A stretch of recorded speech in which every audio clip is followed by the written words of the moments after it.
আজকের ক্লাসে আমরা জানব কিভাবে প্রোগ্রামিং ব্যবহার করে সমস্যা সমাধান করা যায়। প্রথমেই বুঝে নিই সমস্যা বলতে আমরা কি বুঝি।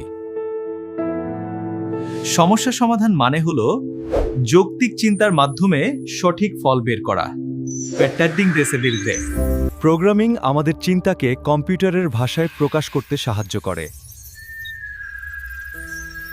ধরা যাক একজন শিক্ষার্থীর গড় নম্বর বের করা একটি সমস্যা। প্রোগ্রামিংয়ের মাধ্যমে সমস্যা সমাধানে কিছু ধাপ অনুসরণ করতে হয়। প্রথম ধাপে সমস্যাটি ভালোভাবে বুঝতে হবে। এরপর নির্ধারণ করতে হবে ইনপুট ও আউটপুট কি হবে। অ্যালগরিদম হলো ধাপে ধাপে লেখা সমাধান পদ্ধতি। এখন একটি সাধারণ অ্যালগরিদমের উদাহরণ দেখি। অ্যালগরিদমকে চিত্রের মাধ্যমে প্রকাশ করলে তাকে ফ্লোচার্ট বলে। এই ফ্লোচার্টটি সমস্যার ধাপগুলো স্পষ্টভাবে দেখাচ্ছে।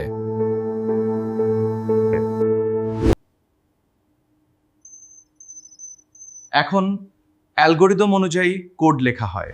প্রোগ্রামিং ভাষা কম্পিউটারের সাথে যোগাযোগের মাধ্যম। প্রতিটি প্রোগ্রামের পেছনে থাকে একটি নির্দিষ্ট লজিক। প্রোগ্রাম শেষ হলে সেটি পরীক্ষা করতে হয়। ভুল থাকলে তা খুঁজে ঠিক করাকে ডিবাগিং বলা হয়। প্রোগ্রামিং আমাদের দক্ষ ও সমস্যা সমাধানে পারদর্শী করে। চলুন আজকের শেখা বিষয়গুলো সংক্ষেপে মনে করি।